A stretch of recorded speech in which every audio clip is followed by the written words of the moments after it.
मंत्री हसन मुश्रीफ आपल्यासोबत आहेत। काल आरोग्य विभागात काही महत्त्वाचे निर्णय झालेत, खास करून कंत्राटी कर्मचाऱ्यांच्या संदर्भातला एक आरोग्य विभागातला निर्णय होता। सर, काय सांगाल, काय निर्णय घेण्यात आलेला आहे आणि किती मानधनवाढ आशा सेविकांना देण्यात आली? नाही, अनेक वर्ष जी कंत्राटी कामगार होते हे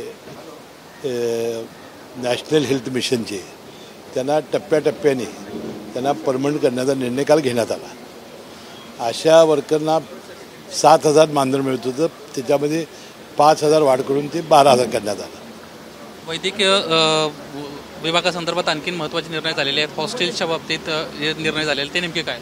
आणि काय झालेलं आहे की आपल्याकडं आयुष मंत्रालय निर्माण झाल्यापासून आपल्याला आयुर्वेदिक कॉलेज सरकारी हे 6 होते राज्यात। एक होतं होमिओपॅथी, युनानी एकही नव्हतं, म्हणून काल युनानी शासकीय महाविद्यालय 370 कोटीचं 100 आसन क्षमतेचं म्हसळा तालुका जिल्हा रायगडमध्ये करण्याचा निर्णय झाला। सध्या कोल्हापूरच्या लोकसभेवरून प्रचंड चर्चा सुरू असलेली आहे। संजय मंडलिक त्या ठिकाणचे उमेदवार होते, खासदार होते, आता त्या ठिकाणी उमेदवार बदलणार अशी प्रचंड चर्चा सुरू झालेली आहे। महायुतीत काही या संदर्भात बैठक झाली, निर्णय? मला त्याची काही माहिती नाही।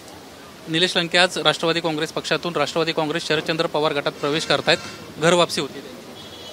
अजून ती मला माहिती नाही, पण कालपर्यंत ते अजितदादांना भेटायला आले होते, निर्णय काय झालेला मी काय बघितलं नाही। ठीक आहे, आता प्रत्येक लोकशाहीमध्ये प्रत्येकाला आपापला अधिकार आहे निर्णय घेण्याचा।